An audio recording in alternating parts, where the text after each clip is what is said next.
안녕하세요. 자, 이번 시간은 두 번째 시간으로 이제 풀스택 개발자가 다뤄야 하는 기술들이 어떤 것들이 있는지 이것들을 한번 살펴보도록 하고요. 그리고 제가 제안해드리는 이런 학습 방법은 어떨까 제안해드리는 이 내용을 한번 살펴보시고 여러분들이 목표하는 바에 맞게 좀 이걸 좀 수정하셔서 그렇게 한번 준비를 해보시면 어떨까 해서 준비한 시간입니다. 자, 살펴보도록 하겠습니다. 자, 풀스택 개발자가 다뤄야 되는 기술이라는 주제고요. 자, 우리가 앞 시간에 좀 여러 가지를 살펴봤죠. 풀스택 개발자가 무엇을 해야 되는지, 그리고 프론트엔드가 무엇인지, 백엔드가 무엇인지, 그리고 이걸 운영할 수 있는 환경이나 여러 가지 기술들이 뭐가 있는지 이것들을 한번 살펴봤습니다. 그래서 이번 시간에는 이 프론트엔드 쪽에 있는 기술들 어떤 것들이 있는지 모든 기술을 다 나열하지 않고요. 제가 생각할 때 좀 필요하다, 이거는 필수적이다 라고 하는 이런 기술적인 스택들을 좀 설명을 드리도록 하겠습니다. 그리고 백엔드, 아까 나왔던 백엔드, 그리고 인프라, 아까 얘기했었던 하드웨어나 그리고 소프트웨어 운영체제와 같은 뭔가 서비스 애플리케이션에 구동될 수 있는 환경들, 이런 것들에 관련된 준비를 어떻게 해야 되는지, 그리고 아까 나왔던 생산성, 요거 관련된 도구들, 우리 툴들을 한번 또 살펴보도록 하겠습니다. 자, 첫 번째 우리가 프론트엔드 쪽에서 다뤄야 되는 게 웹표준이라고 이렇게 타이틀이 나와 있죠. 앞에서 앞 시간에도 이제 봤었는데요. HTML, 그리고 CSS, 자바스크립트. 요거 세 개를 묶어서 우리는 웹표준이라고 얘기를 합니다. 웹표준이라고 얘기를 하고요. 웹표준의 특징은, 자, HTML 뒤쪽에 5라고 이렇게 나와 있는데, HTML의 버전이에요. 이것도, 자, 버전이 있었습니다. 그리고 가장 최근에 나온 게 HTML5 버전, 이렇게 나온 거고요. CSS, 자, 스타일리스트라고도 얘기를 하고요. 우리가 만들어 놓은 이 HTML은 텍스트입니다. 텍스트와 이미지, 이걸로 이루어진 문서예요. 근데 요거에 스타일,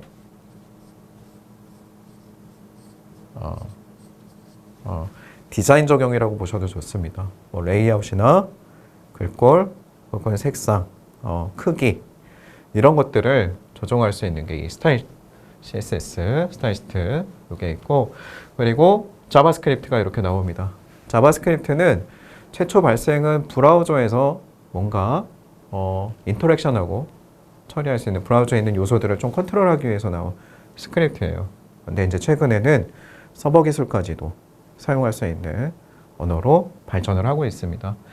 그리고 이 자바스크립트는 전 세계 개발자들 사이에서도 가장 인기 있는 언어 중에 하나입니다. 그리고 가장 많이 발전할 거라고 보는 언어이기도 합니다.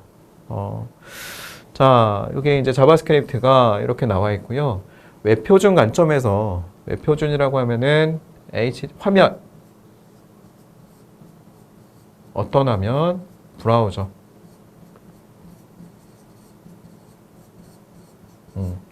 이 브라우저에 있는 화면을 구성하는 기술이라고 보시면 돼요.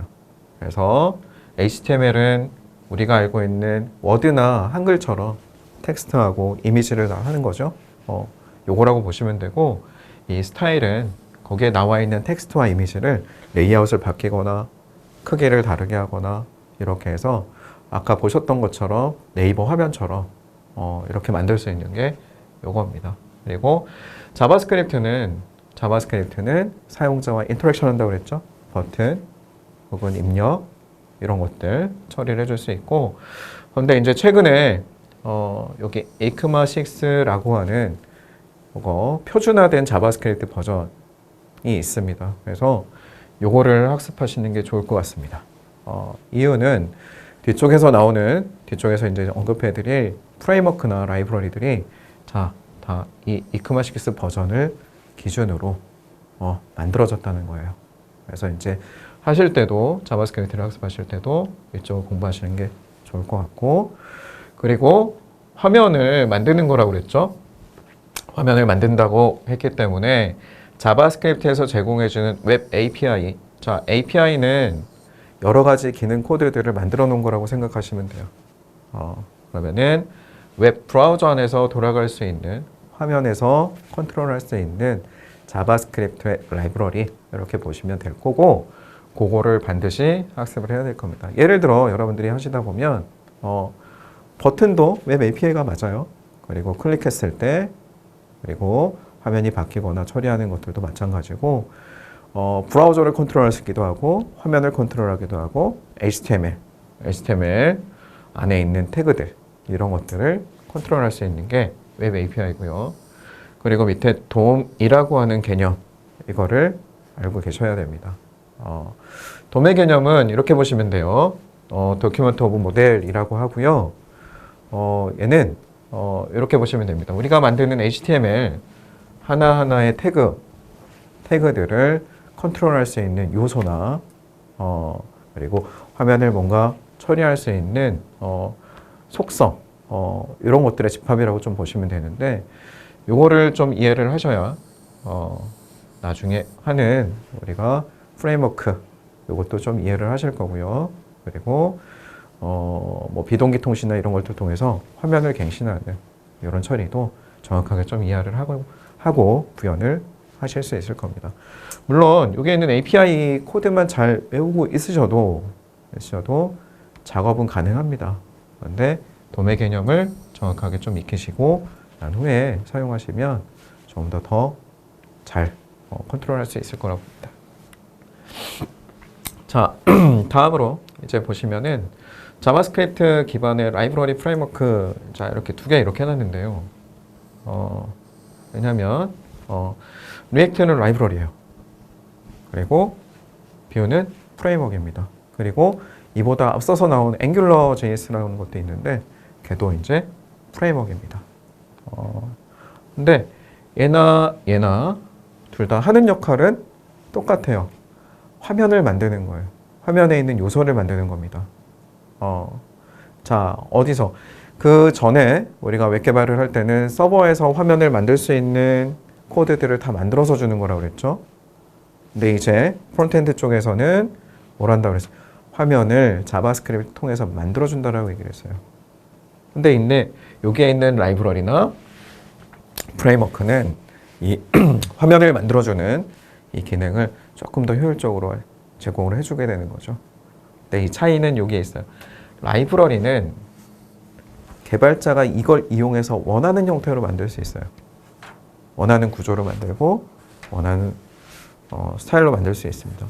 하지만 프레임워크라는 거는 아예 구조를 만들어 놓고 시작을 하는 거예요. 화면을 만들기 위해서 우리는 화면 만들 때 이 사각형 안에다가 뭘 넣어야 돼?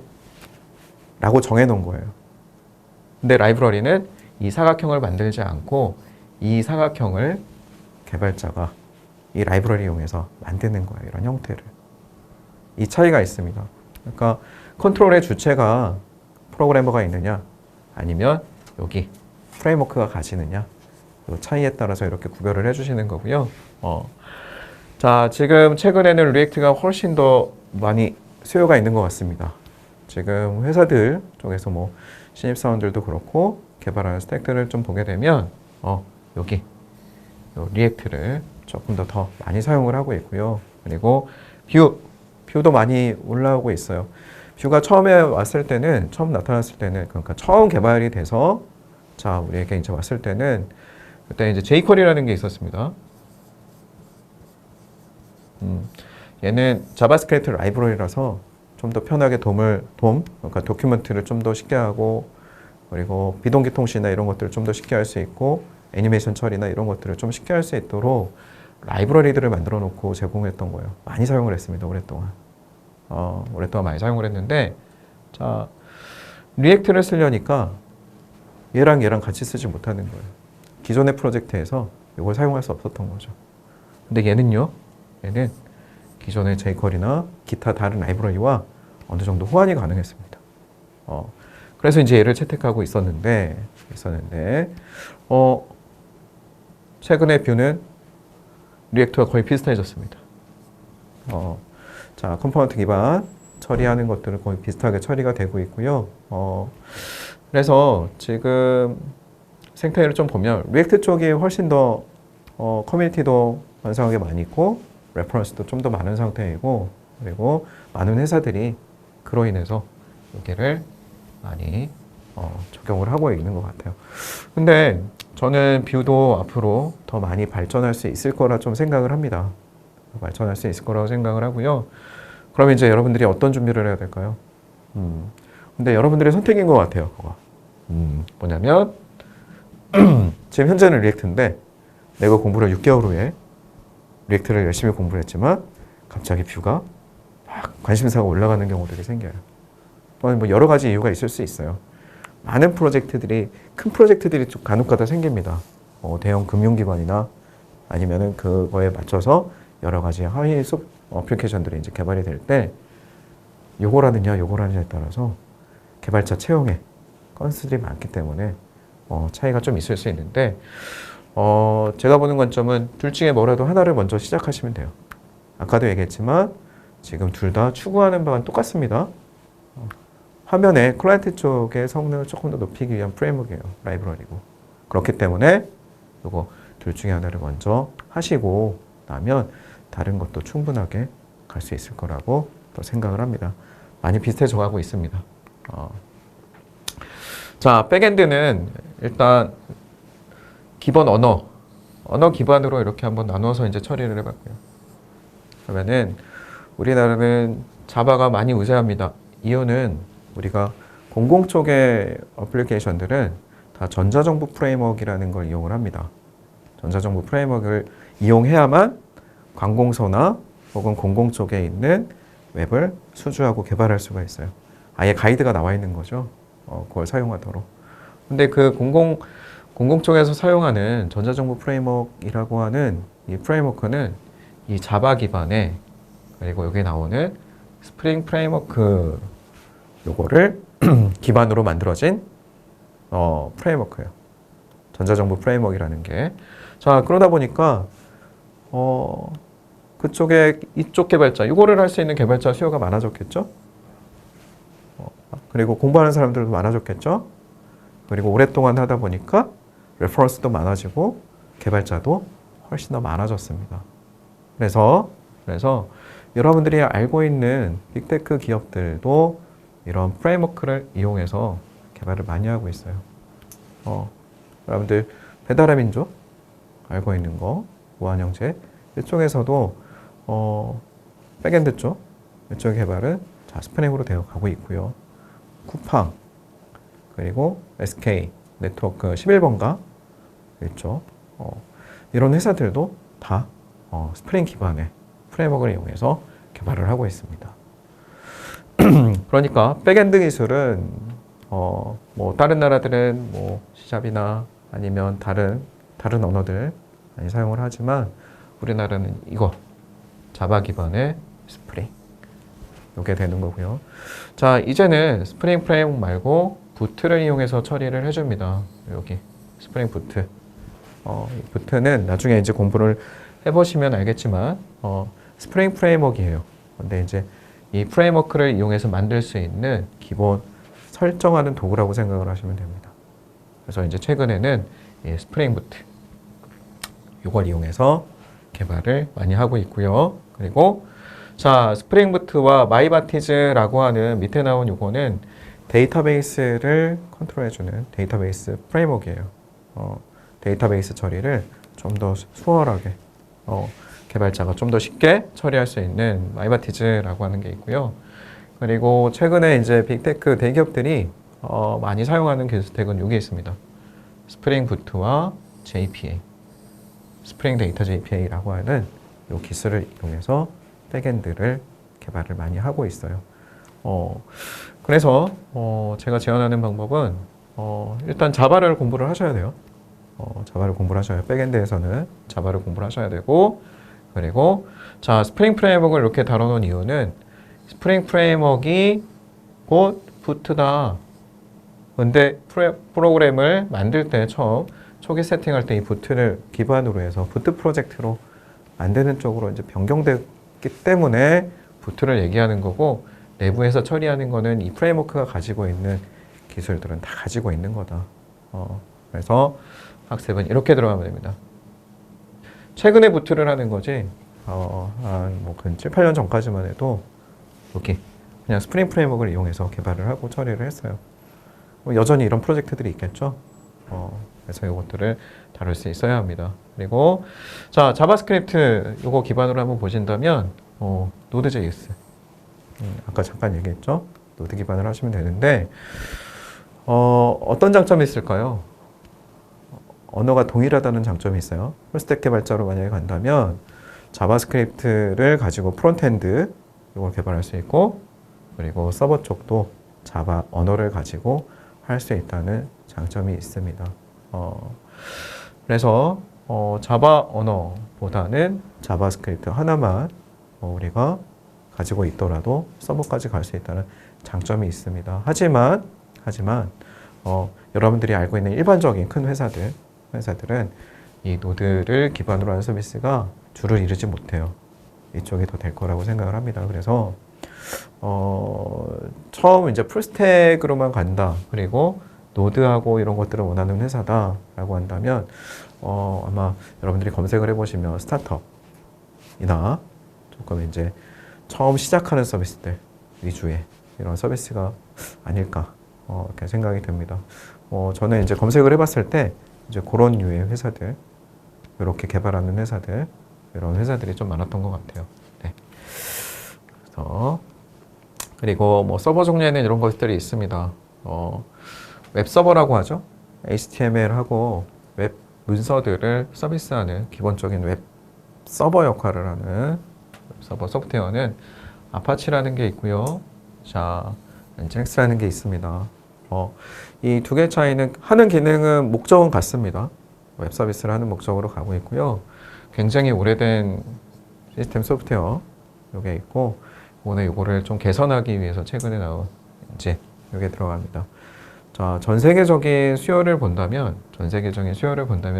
여기 엔진엑스가 수요가 좀 많이 높아지고 있는 추세라고 보시면 되고, 하지만 오래된 시스템들, 그리고 여전히 사용되는 웹서버로 아파치가 또 사용이 되고 있어요. 그래서 저는 두 개 다 한번 살펴보는 걸 권장을 합니다.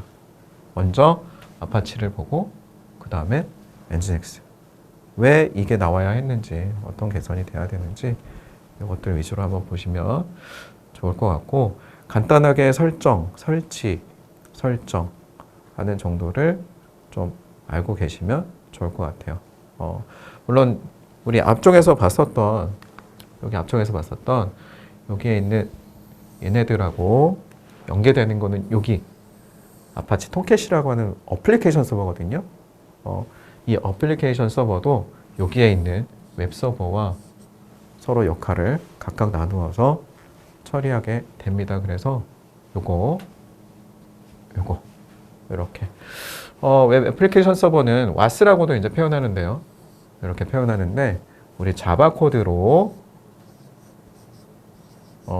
자바 언어를 가지고 웹의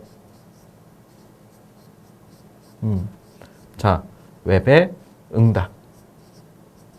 그러니까 자바 코드로 HTML이나 이런 것들을 만들 수 있는 거예요. 이걸 만들 수 있는 환경. 요청이 들어왔을 때, 사용자 요청이 들어왔을 때, 이 어플리케이션 서버는 자바 코드를 가지고 만든 응답을 HTML로 응답을 주는 이런 서비스를 해주는 겁니다. 그래서 기본적으로 이제 JSP라는 게 있어요. 자바 서버 페이지라는 게 있는데, 자바 언어를 가지고 요거 웹 서비스를 할 수 있는 스크립트 언어로 JSP가 있는데, 요걸 돌리기 위해서 이제 이게 있는 거죠. 그래서 요거를 한번 보시면 좋을 것 같고요. 물론 어플리케이션 서버가 이거만 있는 거는 아니에요.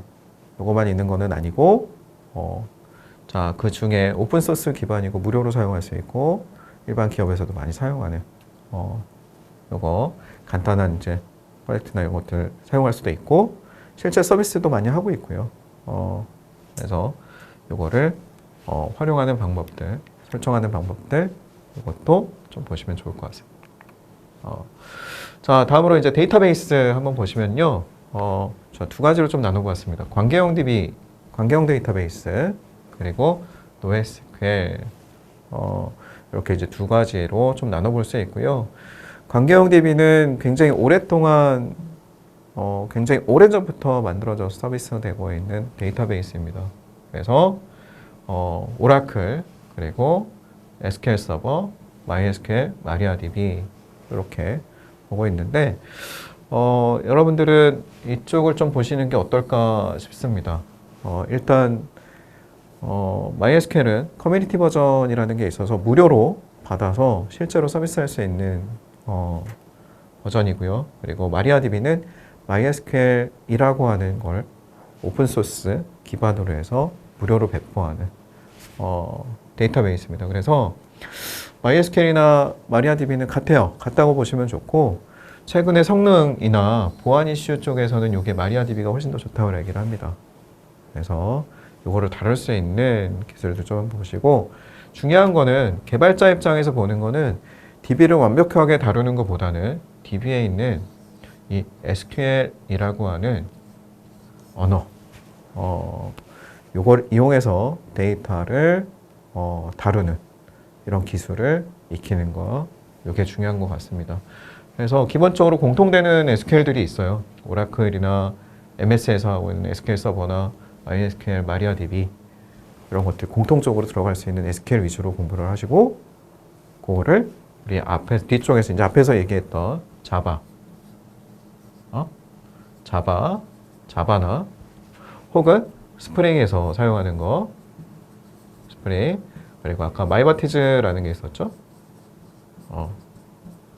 그리고 뭐 JPA 이런 것들을 이용해서 여기에 있는 데이터베이스를 컨트롤하는 이런 것들이 필요로 합니다. 자, 그리고 NoSQL이라고 나오는 이제 몽고DB가 있는데요. NoSQL은 관계형 DB와 정반대입니다. 이제 관계형 DB는 테이블과 테이블이 있고 요거를 서로 관계가 되는 관계를 맺어줌으로 해서 이제 데이터를 저장하고 나중에 질의에서 이제 셀렉해서 가져오는 이런 거라면 여기는 그냥 인설트와 인설트를 매우 쉽게 처리할 수 있고 그리고 셀렉트를 굉장히 빠르게 할 수 있는 그러니까 서로 데이터가 서로 관계 지어지는 게 아니라 그냥 키값이나 이런 것들을 가지고 바로 저장하고 꺼내오고 하는 이런 처리들을 하게 되는데 자 몽고DB 하나만 이렇게 얘기한 이유는요 입출력이 굉장히 성능이 좋아요. 입출력에 대한 성능이 좋고 그리고 입출력의 성능이 좋다 보니까 예전에 이제 자바스크립트와 함께 많이 사용되는 이런 데이터베이스입니다. 그래서 NoSQL 종류 하나 정도는 여러분들이 어떤 개념이 NoSQL이다 라는 거 요거를 갖고 가시면 더 좋을 것 같습니다. 자, 인프라 이쪽에서는 인프라라고 하면은 이제 정의를 해보면 우리가 만든 프로그램을 웹이라는 환경 안에서 서비스할 수 있도록 만드는 하드웨어나 이런 조건들 이런 것들을 이해하시면 되는데 예전에는 이걸 시스템 엔지니어라는 직군이 있어서 이런 것들을 다 했어요. 하드웨어 세팅부터 운영 제재하고 네트워크 설정하고 그리고 뭐 랜선도 깔고요. 그리고 운영 제재도 깔고 소프트웨어도 깔아주고 이런 것들을 다 하는 엔지니어들이 있었는데 요즘에 이런 클라우드 서비스들이 나왔습니다. 아마존 웹 서비스 이렇게 있는데 이런 클라우드 서비스를 하게 되면 컴퓨터를 세팅하는 것 자체를 간단하게 웹을 통해서 체크 안으로 약 2, 3분 안에 컴퓨터 한 대를 만들어주는 거죠. 우리가 봤을 때는 컴퓨터를 한 대 만들어주는 건데 실제 내부적인 구성은 뭐 가상 컴퓨팅이라고 해서 소프트웨어적으로 논리적으로 컴퓨터가 가지는 것처럼 이제 꾸며놓고 그걸 사용할 수 있도록 제공을 해주는 겁니다. 그러니까 이렇게 생각하시면 돼요. 뭔가 서버를 운영하기 위한 서버가 하나 필요한데 이거를 직접 하드웨어 컴퓨터 사서 서버 사서 운영 체제 깔고 네트워크 설정하고 운영 체제하고 뭔가 막 설정하고 이게 아니라 이미 그러한 상태, 그런 상태를 만들어 놓고 사용자가 필요할 때 그 상태로 딱 만들어서 찍어내듯이 만들어서 제공해주는 서비스라고 이제 보시면 됩니다. 그래서 가장 대표적으로 아마존 웹 서비스가 가장 많이 사용이 되고 있어요. 그리고 여러분들이 학습할 수 있는 환경은 약 1년 동안 프리티어라고 해서 사용할 수 있는, 무료로 사용할 수 있는 여러 가지 서비스들이 좀 있습니다. 대표적인 게 EC2, 이거는 이제 아까 얘기했던 컴퓨트라고 얘기를 하는데요.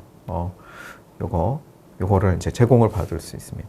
그래서 무료 리눅스나 혹은 윈도우와 같은 이런 운영체제들이 설치가 되어 있는 컴퓨터를 우리가 받아서 사용할 수 있다. 그럼 직접 가서 우리가 하는 게 아니라 간단하게 요청, 웹이나 이쪽 통해서 요청을 하게 되면 2, 3분 내에 이렇게 만들어지고 사용할 수 있다. 그리고 아까 데이터베이스 봤죠? 여기에서 RDS라고 해서 무료로 데이터베이스를 또 사용할 수 있는 환경을 제공받습니다. 그래서 이런 것들, 그러니까 우리가 웹 애플리케이션이 돌아갈 수 있는 환경, 이런 것들을 제공해주는 서비스다라고 보시면 됩니다. 이 클라우드 서비스. 그래서 이것도 여러분들이 세팅할 수 있는 준비가 좀 돼 계시면 좋을 것 같아요. 실제 라이브로, 그러니까 실제 서비스도 하기도 하고요. 혹은 프로토타입이나 혹은 처음에 이제 뭔가 테스트용으로 뭔가 프로젝트를 하거나 이런 것들 할 때도 여기에서 세팅해 놓고 많이 사용을 합니다. 그래서 이거 세팅하는 방법을 좀 보시면 좋을 것 같고, 자, 우리 오라클이라는 회사, 아까 데이터베이스 회사였는데요. 요 오라클이라는 회사에서도 클라우드 서비스를 합니다. 구글에서도 하고 있고요. 그리고 MS에서도 애저라는 이름으로 하고 있습니다. 근데 제가 이렇게 두 개 한 거는 일단 오라클은 데이터베이스 쪽으로 제공하는 것들이 많이 있고요. 그리고 일단 제공하는 범위가 여기 AWS, 아마존 웹 서비스보다 조금 더 많은 서비스를 해주는 것 같아요. 그게 있고, 아마존 웹 서비스는 우리나라에서도 굉장히 많은 회사들이 사용을 하고 있습니다. 삼성 SNS도 사용을 하고 있고, 많은 회사들이 사용을 하고 있는 거기 때문에, 그래서 회사들이 요구하는 거예요. 그래서 내가 지금 서비스하고 있는 어떤 이 회사에서 서비스하고 있는데 어디에다 하느냐. 예전 같으면 IDC라고 하는 곳에 우리 서버를 사서 거기다 다 넣어놓고 우리 엔지니어들이 가서 다 설치하고 설정하고 했다면, 이제는 그 인원들이 있는 게 아니라 이 서비스를 통해서 처리를 하고 있기 때문에 이것들을 원하고 있는 것 같습니다. 요즘 엔지니어들이 풀스택이라고 한다면 요거까지도 그리고 실행할 수 있는 이 환경을 구성하는데 이렇게 처리를 하는 것 같아요. 그리고 요즘에 또 이슈가 되는 게 요게 있습니다. 배포 관리예요. 배포라는 거 아까 잠깐 말씀드렸지만 우리가 만들어 놓은 애플리케이션을 서버에다가 올리는 작업을 우리는 배포라고 얘기를 합니다. 근데 배포를 하려면 안에 있는 소프트웨어를 바꿔야 되는 거잖아요. 그럼 여기에 있는 서버를 중지시켜야 합니다. 그쵸? 자, 중지하면 여러분들 알다시피 서비스 지금 점검 시간입니다. 보통은 이제 점검한다고 하죠. 이렇게 배포하고 이렇게 들어가는 거. 이 점검을 하는 시간이 필요로 한 거예요. 근데 여기서 중요한 거는 서버가 꺼지고 서비스가 중지된다는 게 문제죠. 근데 고치기는 해야 돼요. 그리고 뭔가 개선되어 있는 거를 또 올려야 되고, 그걸 하기 위해서는 배포해야 한다. 근데 최근에 이슈가 이거예요. CI/CD라고 해서 자, Continuous Integration 그리고 Continuous Delivery라고 해서 멈추지 않는 통합. 아까 기존에 있는 서버에 내가 새롭게 만든 기능을 통합하는 거. 통합하려면 꺼야 되잖아요. 중지시켰다가 다시. 그리고 배포도 마찬가지죠. 자, 이거를 올리기 위해서는 시스템을 꺼야 돼요. 근데 그걸 하지 않는 시스템을 지금 만들어서 처리를 하고 있다는 거예요. 그래서 이 관점으로 봤을 때 우리가 좀 봐야 되는 게 여기 도커라고 하는 거. 이게 먼저 1번입니다. 도커라는 거는 이제 컨테이너라고 하는 컨테이너는 이제 컨테이너는 담는다라는 얘기죠. 우리가 이제 필요한 어플리케이션들을 여기에 담아놓고 그걸 통째로 내가 어디로 서버로 올려주는 이런 것들을 얘기합니다. 그래서 도커를 이용해서 배포하는 기술들을 요즘에 거의 사용을 하고 있고요.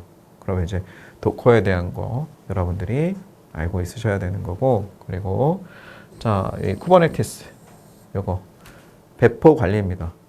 컨테이너를 그럼 언제 어떻게 효율적으로 처리를 할 거냐, 요거에 대한 처리를 해주는 게 있고요. 그리고 자, 여기는 젠킨스 요것도 우리가 자, 빌드를 하거나 빌드라는 거는 사용할 수 있는 소프트웨어 형태를 만드는 거를 이제 빌드라고 얘기를 합니다.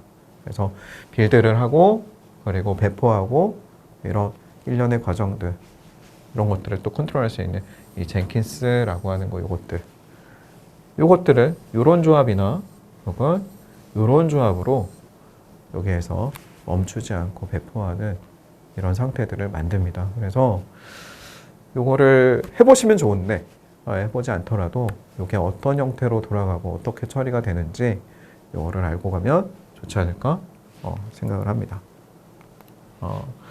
자, 그리고 또 중요한 게 나왔습니다. 여기 형상관리 도구라고 해서 깃이라는 게 있어요. 형상관리 도구는 버전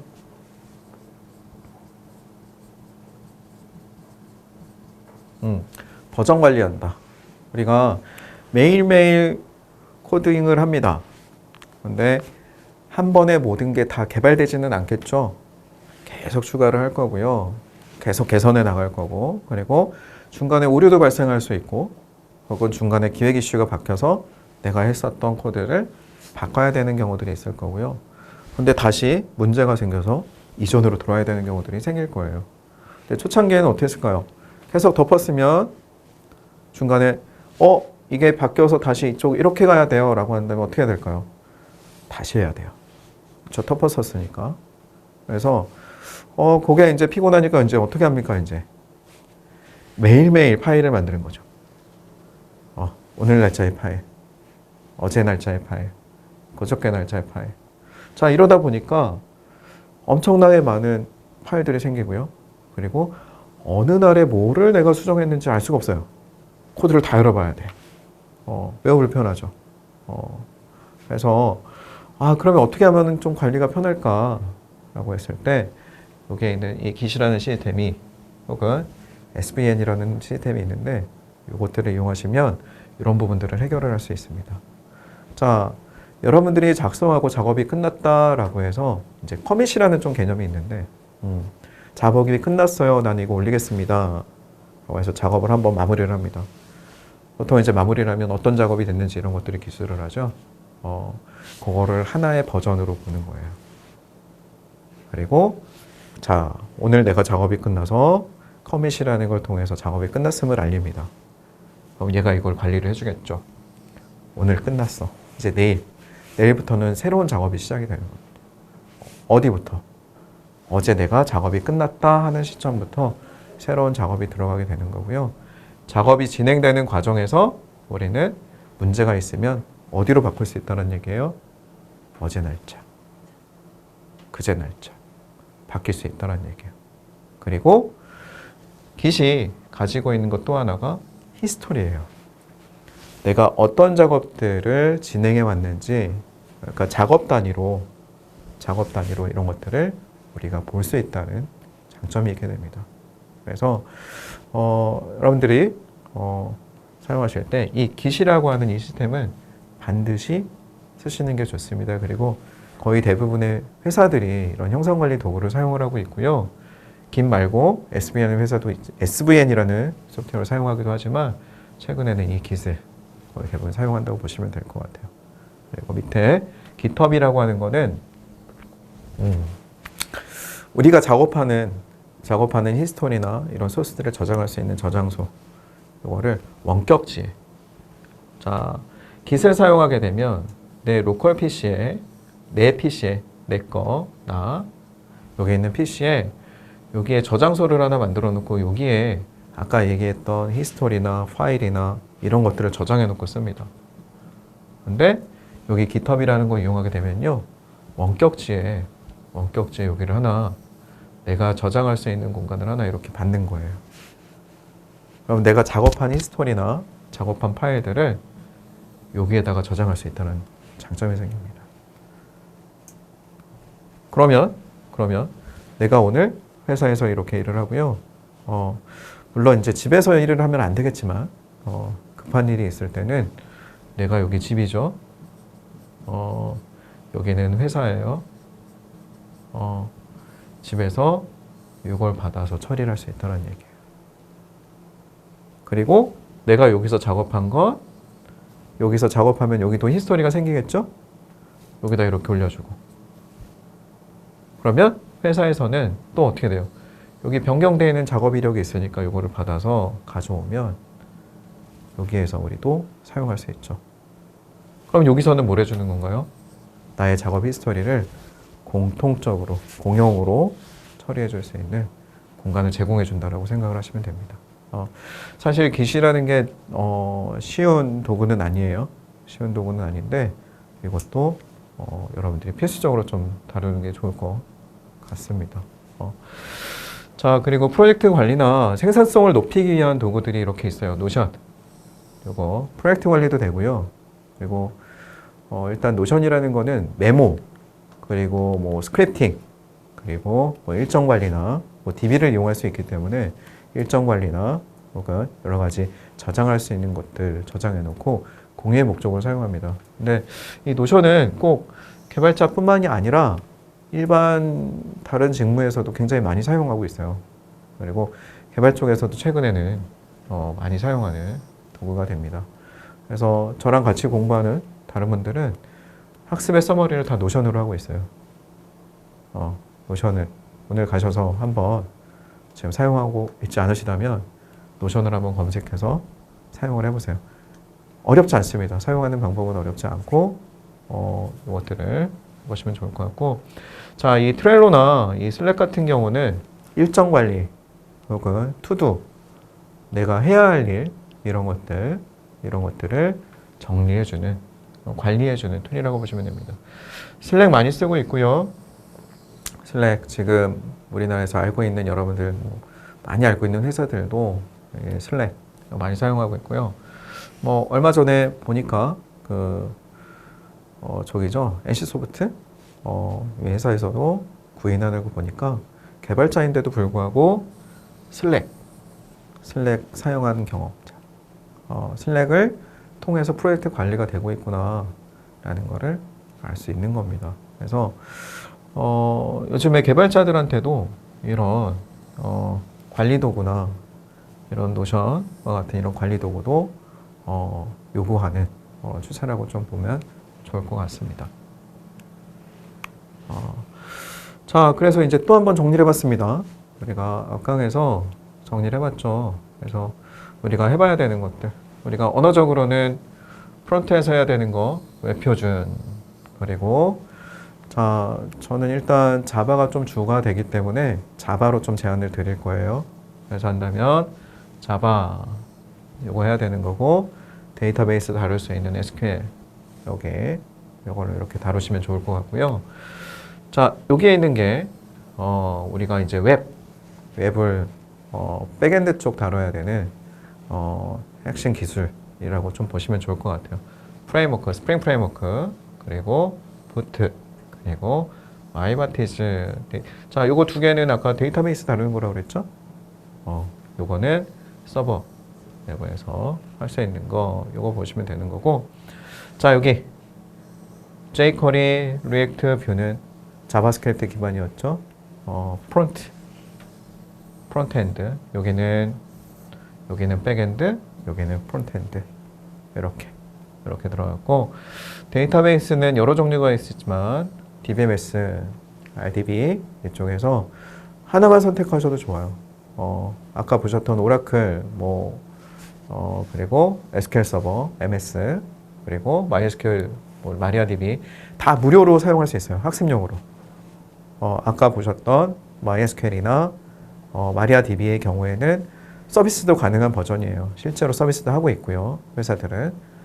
그래서 그것 중에 하나라도 정확하게 보시고 주로 보셔야 되는 게 이겁니다. 왜? 우리는 서버에서 데이터베이스에 저장해 있는 데이터를 저장하고 셀렉해서 가져오고 수정하고 이런 작업들을 해야 되는데 이걸로 할 거란 얘기예요. 그럼 이거를 알고 있어야 되겠죠? 그래서 이제 이거랑 연결되는 게 마이바티즈입니다. 아까 마이바티즈는 SQL을 다루는 프레임워크라고도 합니다. 네, 쿼리 기준으로 들어가게 되는 거고요. 근데 이제 JPA는 조금 성격이 틀려요. 뭐냐면 데이터베이스와 상관없이 데이터들의 저장을 객체 중심으로 해서 프로그래밍을 해주는 거거든요. 그래서 SQL하고 같이 공부를 하는 게 맞긴 한데 SQL을 공부하고 여기 접근하기가 좀 쉽지는 않아요. 어렵습니다. 조금 허들은 좀 있는 편인데요. 그래도 회사에서 요구하니까 준비는 해야 되겠죠.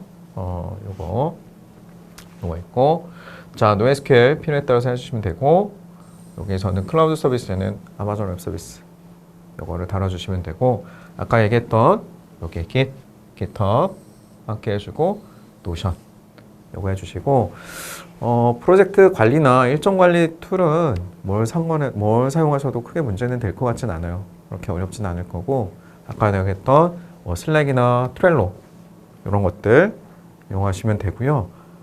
네. 그래서 저는 이렇게 좀 부분을 공부를 하시면 어떨까 생각을 합니다. 그래서 처음에 우리가 Git이나 GitHub 이런 것들을 가지고 협업을 하거나 이런 단계는 아니니까요. 내 코드를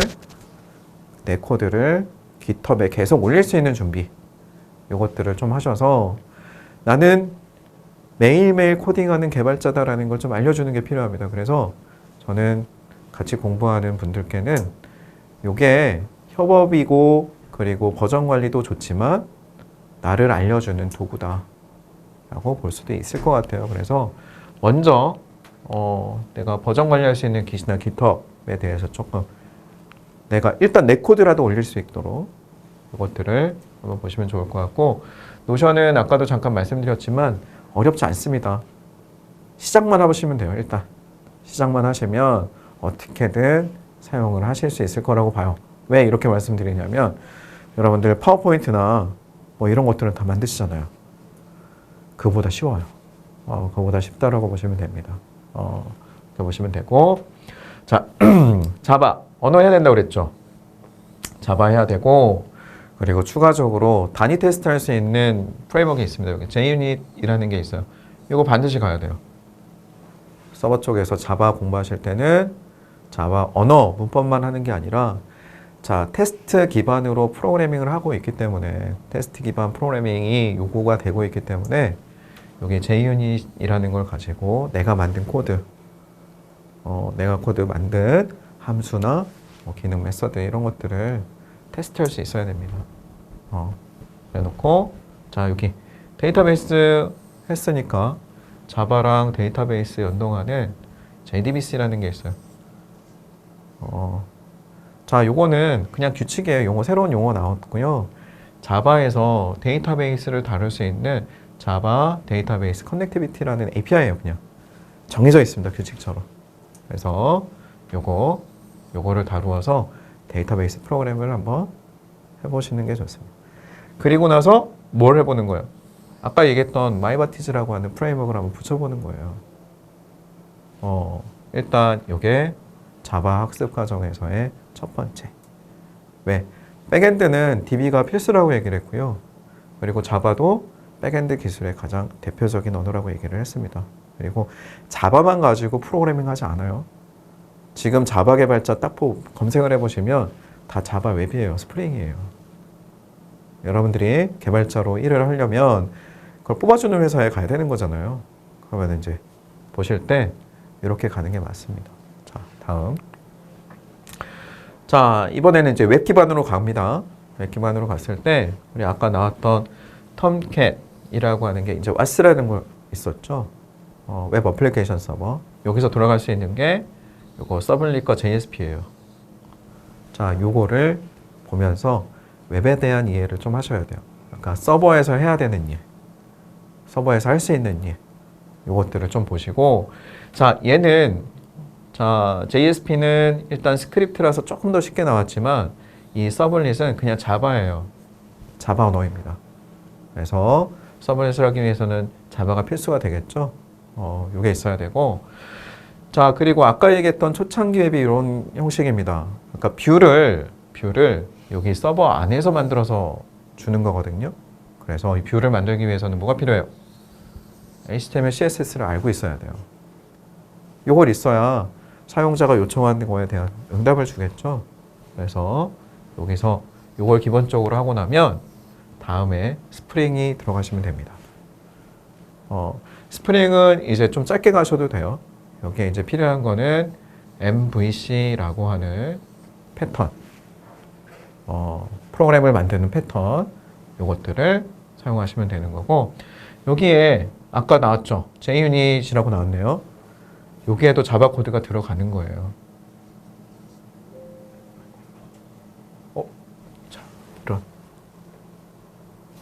자, 다시. 여기에서도 자바 코드가 실행이 되는 거고요. 아이고, 죄송합니다. 끊겼네. 네.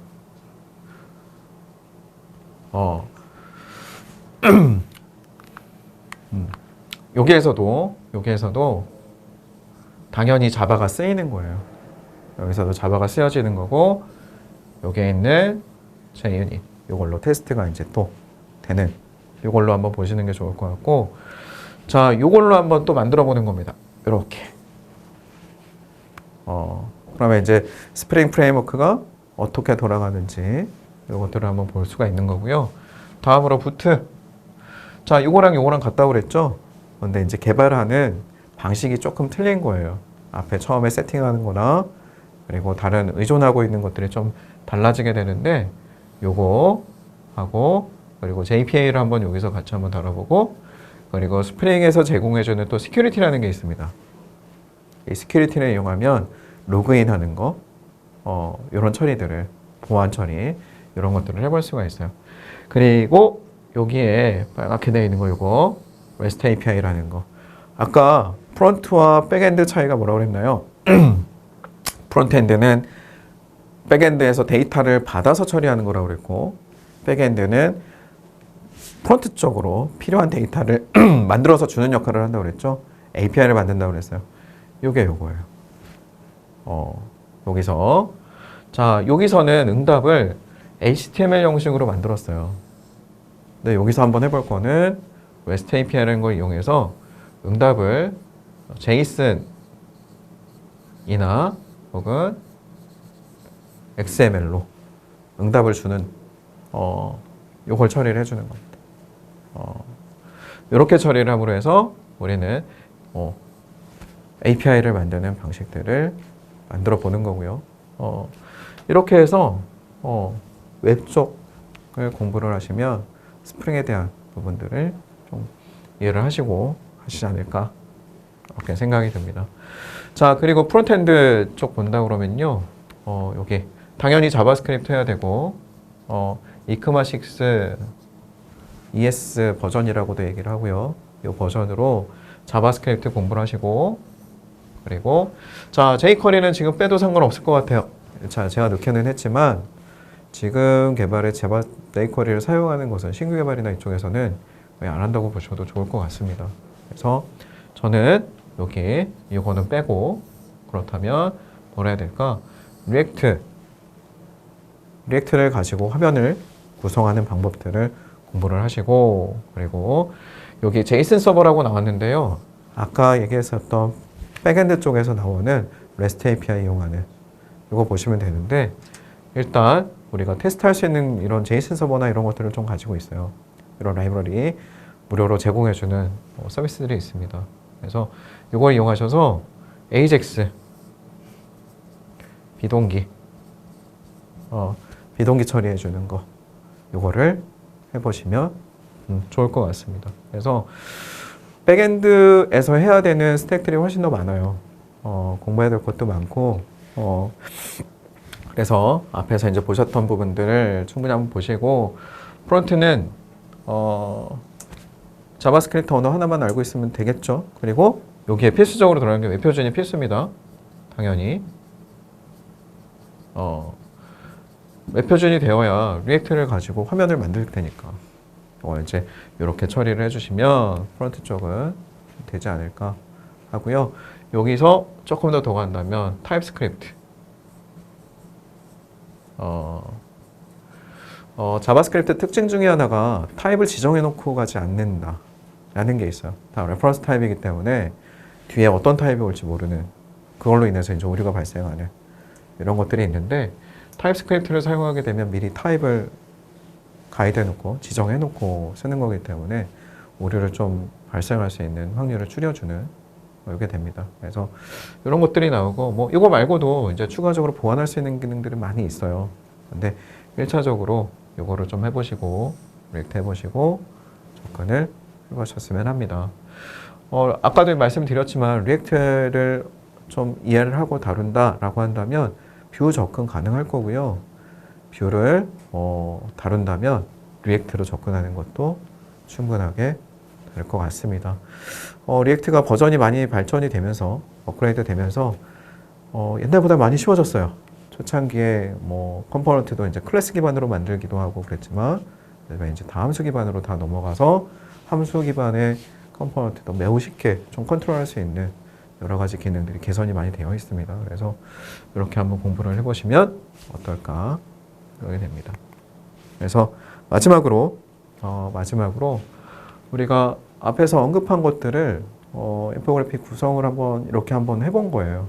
그래서 프론트를 본다 그러면 여기 이렇게 이걸 한번 보시면 좋을 것 같고요. 웹 표준 해야 되는 거고, 자 여기서 요거랑 요거만 해도 우리는 풀스택이 됩니다.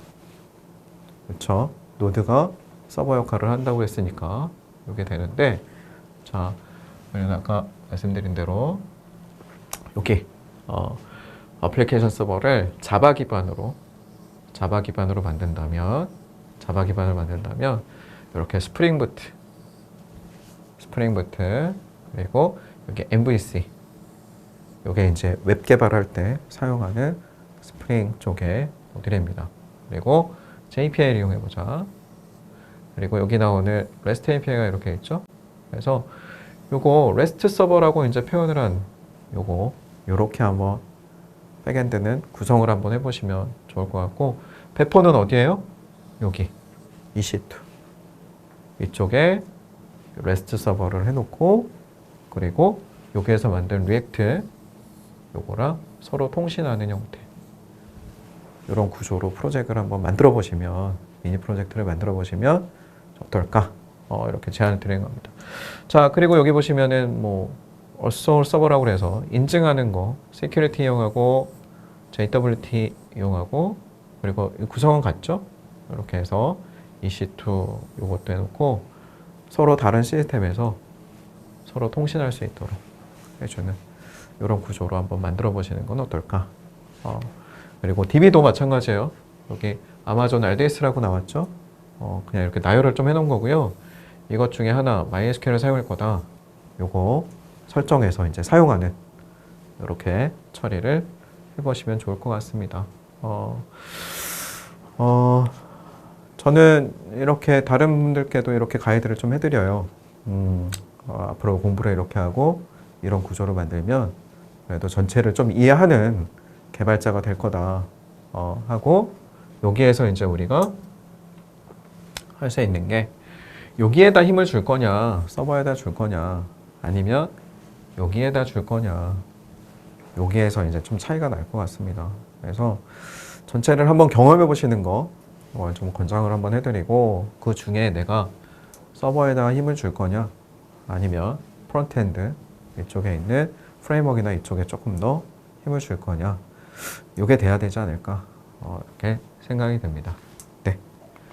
자, 여기까지 두 번째 강의로 풀스택 개발자가 좀 다뤄야 될 만한 스택들을 안내를 해드렸고요. 그리고 그런 스택들을 이용해서 어떻게 공부를 해보면 좋을까라고 하는 이 내용으로 강의를 했습니다.